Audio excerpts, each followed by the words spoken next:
Chers frères et sœurs dans le Seigneur, je vous salue encore une fois de plus dans le nom puissant de notre Seigneur et Sauveur Jésus-Christ. Nous sommes là encore dans notre mission de prière et d'intercession. Nous prions pour le Grand Congo, nous prions pour le Congo Brazzaville et nous prions aussi pour le Congo Kinshasa. J'ai été dans un temps de recueillement et de prière. Voilà pourquoi presque une semaine, nous n'avons pas eu nos émissions. Mais dans l'esprit, j'étais avec vous et je suis toujours avec vous qui me suiviez et qui étaient toujours coachés dans cette émission. Bien-aimés, le moment où nous sommes en train de vivre dans le Grand Congo est très délicat. Parce que Dieu est en train de travailler dans le silence. Et le silence de Dieu n'est pas son absence. Il y a des choses que Dieu fait qui apparaissent à l'œil. Mais il y a des choses qui n'apparaissent pas, bien aimé, parce que ce sont des choses que Dieu construit. Il les fait de fil à aiguille pour que cela aboutisse sans l'aide d'une personne. Parce que c'est son autorité qui est en jeu, c'est son pouvoir qui est en action. Vous savez, bien aimé, si l'on peut expliquer comment la sémence qui tombe en terre germe et devient une plante qui se développe jusqu'à devenir un arbre qui produit les fruits, cela dépasse l'entendement humain. Parce que c'est l'Éternel qui fait croître toutes choses. Il y a une puissance qui est en Jésus-Christ. C'est une puissance qui fait croître. C'est une puissance qui développe les choses. Qui fait qu'une sémence qui est liquide, au bout d'un temps, ça devient un enfant, un bébé qui grandit, qui devient un homme et qui opère dans la vie courante. Celui qui est plus grand, ce n'est pas celui qui sème ou celui qui arrose, nous dit les Écritures. Mais celui qui est plus grand, c'est celui qui fait croître toutes choses. Qu'est-ce que Dieu est en train de vouloir faire croître en ces temps, dans 2025, dans le Grand Congo? Dieu est en train de vouloir faire croître quelque chose dans le désespoir des hommes. Là où les hommes deviennent inactifs. Là où les hommes perdent tout espoir. Comme Israël autrefois en Égypte. La Bible nous dit 400 ans durant, sous l'esclavage des Égyptiens, ils n'avaient aucune lueur d'espoir. Mais c'est en ce temps-là où un libérateur était venu dans un plan de Dieu caché et qui était éduqué dans le palais royal comme un prince. Et au fil du temps, il devait faire un choix, soit d'être esclave ou soit d'être un prince. Mais il a choisi d'être esclave. Mais parce qu'il n'avait pas le mandat de Dieu, mais Dieu a vu son énergie qui était en lui, de vouloir se battre pour ses frères qui étaient en esclavage. Dieu l'a préparé 40 ans durant dans le désert. Et lorsqu'il a rencontré celui qui était caché dans le buisson ardent, ce qu'on appelle le feu dans le buisson ardent, une voix a interpellé cet homme et dit: Moïse, Moïse, ôte tes sandales car le lieu sur lequel tu es est saint. C'est alors qu'il a rencontré quelqu'un qui lui a parlé personnellement de ce qu'il est et de ce qu'il devait faire. Malgré sa résistance, parce qu'il connaissait le royaume de l'Égypte, il connaissait la puissance de l'Égypte. Mais Dieu lui a dit: je te donne le pouvoir d'affronter ce royaume et de délivrer mon peuple. Sans armes, mais juste avec un bâton. Lorsque je suis en train de voir les choses qui se passent dans le Grand Congo, bien aimé, j'étais tiqué, j'étais frustré, j'étais touché dans mon être intérieur de voir comment nos compatriotes ont été massacrés, saccagés à Goma. Et je n'ai pas pu dormir pendant 4 ou 5 jours. J'étais vraiment hors de moi-même. Parce que j'ai prié pour le Grand Congo. J'ai prié pour le Congo Kinshasa et Congo Brazzaville. J'ai dit, Seigneur, comment ces choses arrivent? C'est les Africains qui détruisent les Africains. Pourquoi cela, mon Dieu? Et je n'ai pas pu. Et Dieu est en train de me faire comprendre que c'est lorsque l'espoir d'un homme est anéanti, c'est là où commence maintenant la puissance de Dieu à se manifester. C'est lorsque le désespoir atteint son comble. Retenez ce que je vous dis, mes frères. C'est lorsque le désespoir atteint son comble. C'est lorsque tu te dis que non, je suis foutu, je suis fini, je n'arrive plus. C'est dans le profond, dans le très fond de ton âme, là où tu te dis, Nazoko Kalisute, Nasuki. C'est là où la main de Dieu, la puissance de Dieu commence à agir. Tant que tu es encore fort, tant que tu peux encore te battre, tant que tu peux encore résister, Dieu te laissera jusqu'à ce que tu vas perdre toute ta force. Dieu veut nous amener à ce point-là. Là où les hommes peuvent dire que ah, Nzambe e moko kaka. Biso tokoki lisusu te. Toyebi lisusu te diliki tokosala. Dieu veut anéantir la force humaine, l'énergie humaine, l'ego humain. C'est en ce moment que Dieu va commencer à faire. Et Dieu est en train de faire. Nous sommes dans Apocalypse chapitre 19, verset 6, bien-aimés. Notre Dieu Tout-Puissant établit son règne. Notre Dieu Tout-Puissant établit son règne. Vous savez, le monde spirituel, bien-aimé, c'est un monde qui demande l'obéissance, qui demande de ne pas calculer, qui demande de faire confiance à Dieu, même si les choses sont rouges. C'est là les difficultés, c'est là les problèmes. Parce que l'homme, la chair que Dieu nous a donnée, ne supporte pas la souffrance, n'aime pas trop des situations difficiles. Et c'est là où le diable connaissant que s'il faut atteindre l'homme, il faut l'éprouver par la souffrance. Il l'a fait avec Jésus, hein? Il l'a fait avec Job, il l'a fait avec les apôtres. Il les a persécutés pour qu'ils abandonnent. Parce que la chair que nous portons, bien-aimés, dans la chair, il y a le cœur.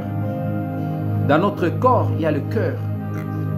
Et dans le cœur, il y a l'âme. Et l'âme a deux aspects. L'âme a un aspect naturel.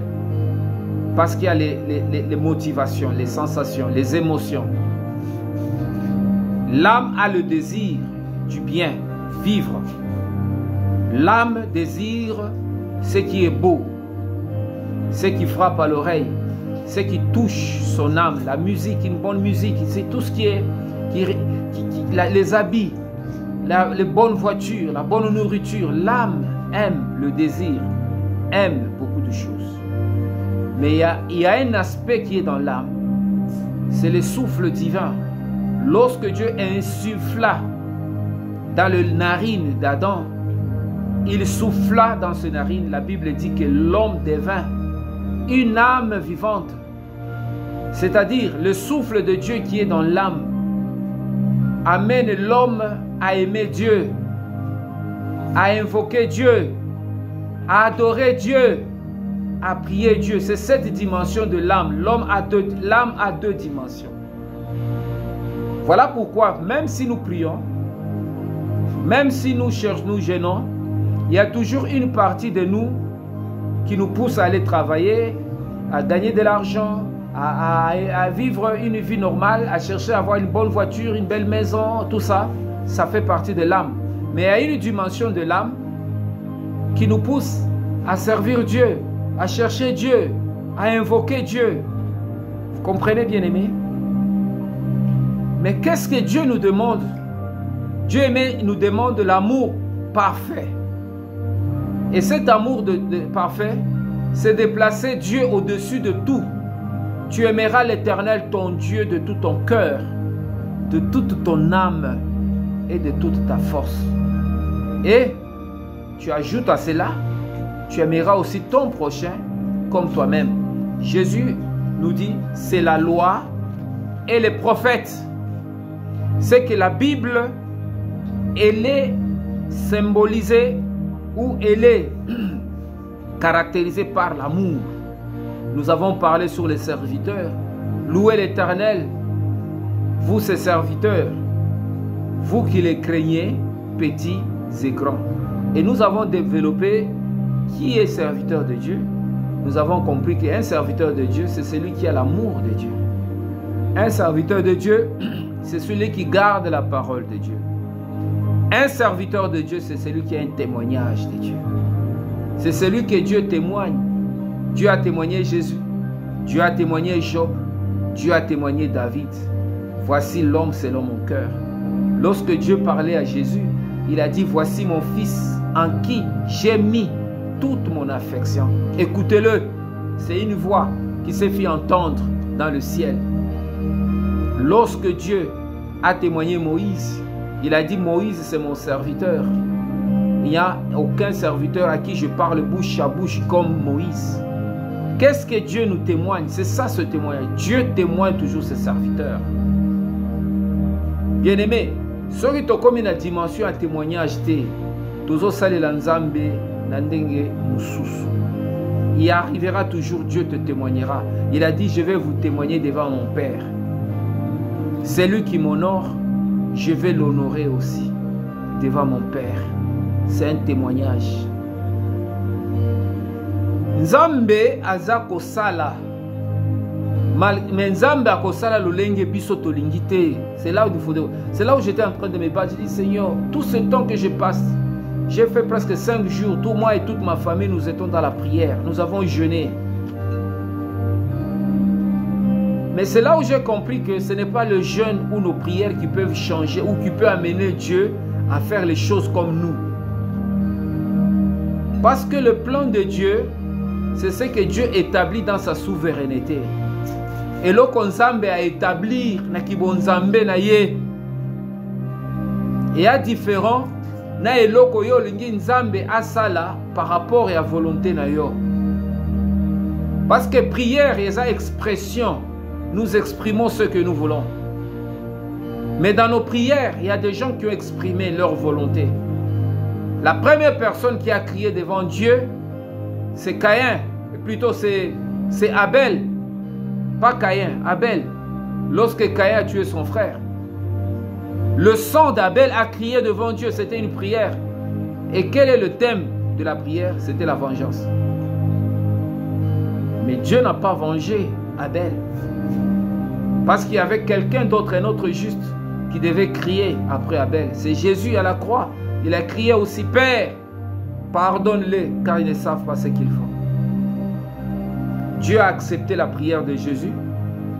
Il a mis ce qu'on appelle, pour ceux qui font l'agriculture, la prière d'Abel en jachère. C'est-à-dire, avant d'Issinani, les bons délits Abel, pour un temps.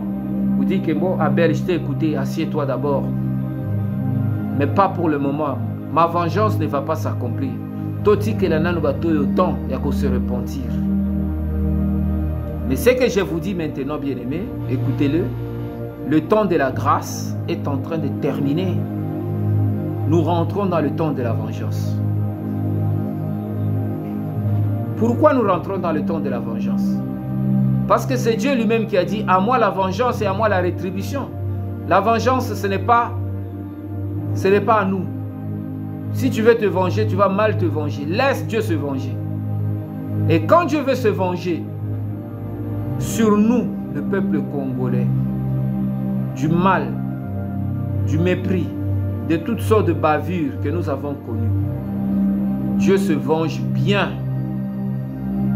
Voilà pourquoi, lorsque nous voulons forcer la main de Dieu, nous allons être frustrés. Parce qu'aucune main humaine n'a le pouvoir de forcer la main de Dieu. Ato sala 100 jours à prière. Ato sala 150 jours à prière pour que Nzamba yoke. Ce n'est pas tes forces. Parce que la Bible dit que ce n'est ni par la force. Cette montagne se déplacera. Ce n'est ni par la force. Vous comprenez, bien aimé? La force humaine, elle est limitée. Dieu connaît la force humaine. Mais celui qui rentre dans le secret de Dieu, celui qui rentre dans le cœur de Dieu, celui qui s'assoit dans le cœur de Dieu, c'est celui-là qui comprend le mystère de Dieu. Et lorsqu'il crie Abba Père, le ciel s'ouvre. Cette dimension, Yakokota na motema ya Nzambe. Oh David a dit, voici l'homme selon mon cœur. Motema na yo comme motema Nzambe. Motema na yo tango ezo beta. Ya Nzambe motema Nzambe ezo beta. Tango zo ganga. Ya motema Nzambe ezo ganga. Oh Yesu na tombo à Lazare à lobi. Père, je sais que tu m'exauces. Et tu m'as toujours exaucé. Mais afin que les hommes sachent que je suis ton serviteur, Lazare sort et Lazare est sorti. C'est une autre dimension. Mais nous sommes là, bien-aimés, pour là où Dieu nous dit de nous arrêter, nous nous arrêtons. Là où Dieu nous demande de ne pas prier, mais juste de le louer, nous le louons. Nous avons expérimenté la dimension de la louange. Yakoyeba ke na mini toyo. C'est vrai, nous prions, c'est vrai, nous devons prier, mais il y a un autre aspect qui est trop puissant que je suis en train de vouloir faire comprendre, c'est la dimension de la louange. Et cette dimension de la louange, bien aimée, elle est trop profonde. Qu'est-ce que la parole de Dieu nous dit?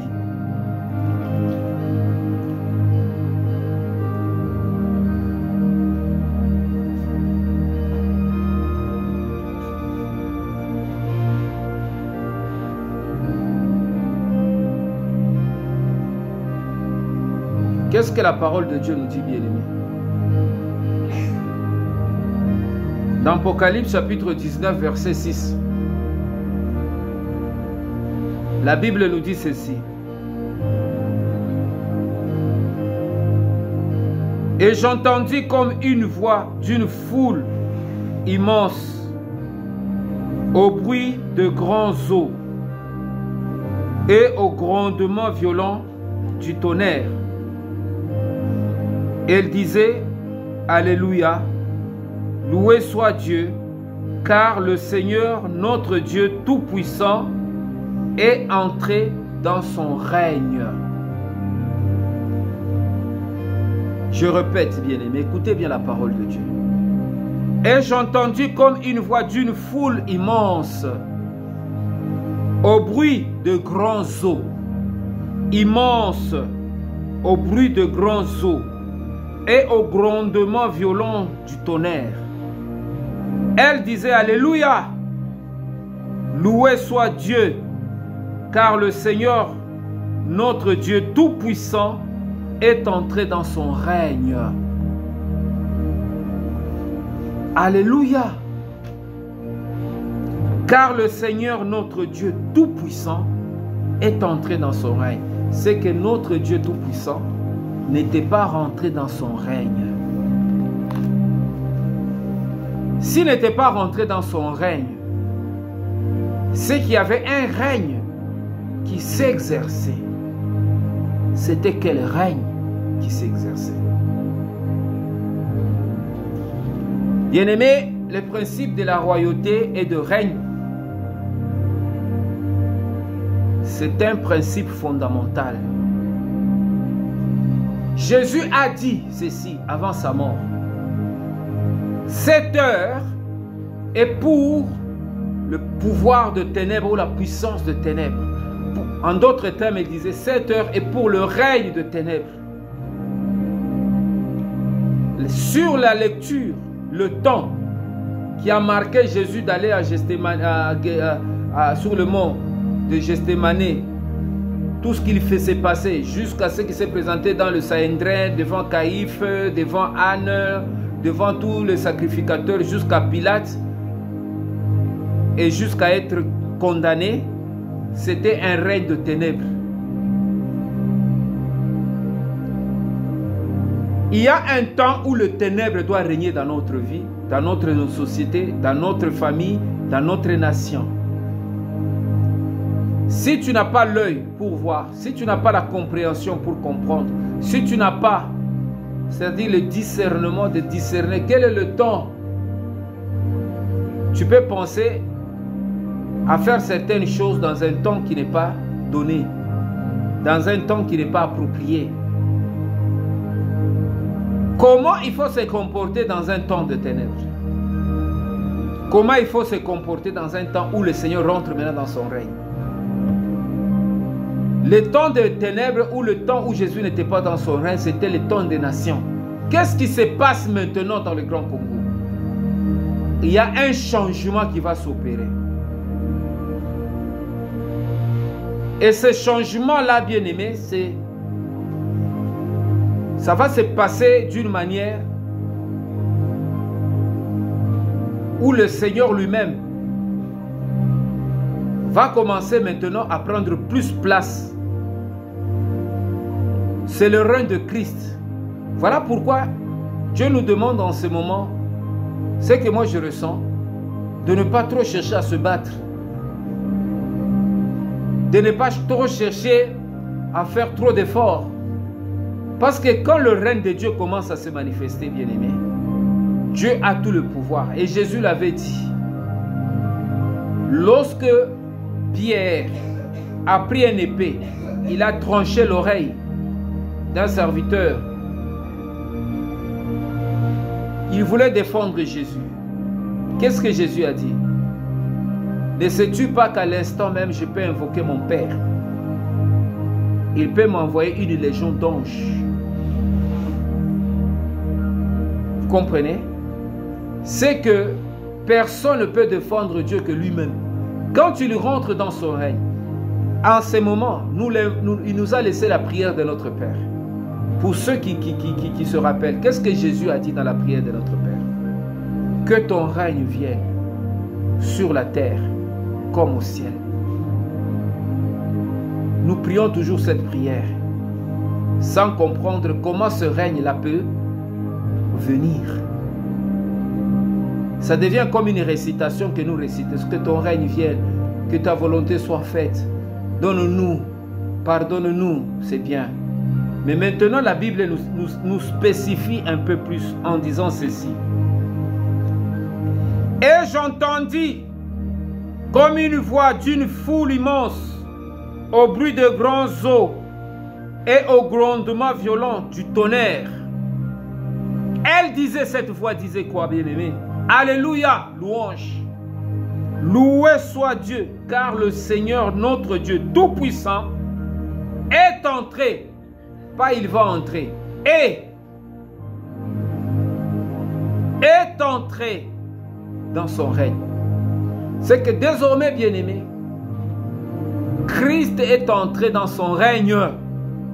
Quelle sera notre mentalité? Lorsque le roi rentre dans son règne, notre mentalité, ça devient une mentalité de louange. Nous louons notre roi parce qu'il rentre dans son règne. Le règne de Dieu rentre dans notre Congo. Le règne de Dieu rentre dans notre vie. C'est que l'expression de notre vie, c'est une expression de joie. Nous abandonnons nos difficultés, nous ne voyons plus nos souffrances, nous ne voyons plus tout ce qui nous tracasse. Mais nous voyons le règne de notre Père qui rentre dans son règne. C'est-à-dire, c'est le temps d'allégresse, c'est le temps de réjouissance, c'est le temps où des choses nouvelles commencent à se manifester dans notre vie et dans notre Congo. Seigneur Jésus, je te remercie et je te rends grâce au Père. Alléluia, car tu rentres dans ton règne. Tu nous as laissé la prière de notre Père. Tu nous as dit notre Père qui est aux cieux, que ton nom soit sanctifié, que ton règne vienne. Ce souhait aujourd'hui est accompli. Notre Dieu, notre Seigneur Tout-Puissant rentre dans son règne. Dans le Grand Congo, dans ma vie, dans ma famille, je vivrai et je vis le règne de mon Seigneur. J'aimerais, Père, rentrer ensemble avec toi dans ton règne. Règne dans ma vie, Seigneur. Règne dans mon cœur, ô Saint des Saints. Là où il y a eu le règne de l'impie,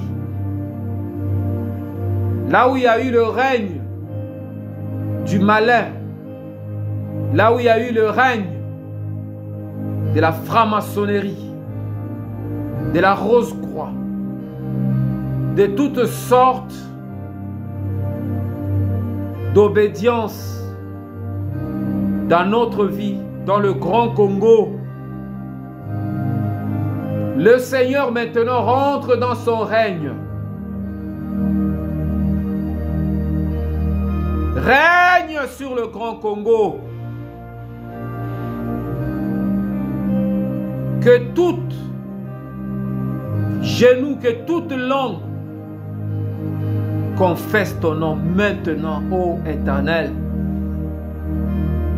Que ce que nous avons entendu de toi, ce que nos oreilles ont entendu, ô Père, que ton règne est arrivé. Ce n'est personne qui te fait rentrer. Toi-même, Père, tu rentres dans ton règne parce que tu le dis. C'est une voix qui s'est fait entendre dans le ciel. Comme une foule immense, comme un grondement d'un tonnerre qui dit le Seigneur est rentré dans son règne. Maintenant, Père, le temps change, l'atmosphère change. Le règne politique. Tu rentres dans ton règne, tu prends le contrôle de tout aspect politique. Tu règnes sur la politique du Grand Congo. Tu règnes sur l'économie. Tu règnes sur la science. Tu règnes sur l'administration. Tu règnes sur chaque aspect de vie. Le Seigneur, alléluia, que ton règne se manifeste, Seigneur, dans notre Congo.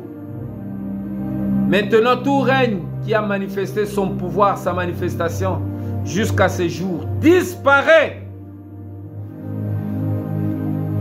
Comme tu établis ton règne, Père, aucun autre règne ne peut te concurrencer. Ta parole est immuable. Ta parole est au-dessus de toute parole. Que le monde sache, que les nations comprennent que le Seigneur entre dans son règne. Père, je me prosterne devant ton règne. Je vis ton règne. Je crois. Père, merci pour le règne que tu manifestes en ce moment dans notre vie, dans le Congo-Brazzaville, dans le Congo-Kinshasa. Père, tu as vu la souffrance de ton peuple, de nos frères et sœurs de Goma qui gémissent jour et nuit, et ceux de l'Est de la RDC. Tu rentres dans ton règne à Goma, à l'Est et dans tout le confin du Grand Congo, là où, Père, il y a le règne de l'impie, là où il y a le règne de la guerre, là où il y a le règne de toutes sortes de bavures. Le Seigneur entre dans son règne. Je glorifie ton règne, mon Dieu, et je rends grâce à toi. Merci Seigneur pour la grâce que tu répands dans notre vie. Merci Seigneur. Dans le nom puissant de Jésus, que ton nom soit béni. Amen. Bien-aimé, quand Dieu commence à régner, il règne avec son peuple. Nous allons vivre le règne de Dieu. Et la foi, et faites confiance à Dieu. Que Dieu vous bénisse.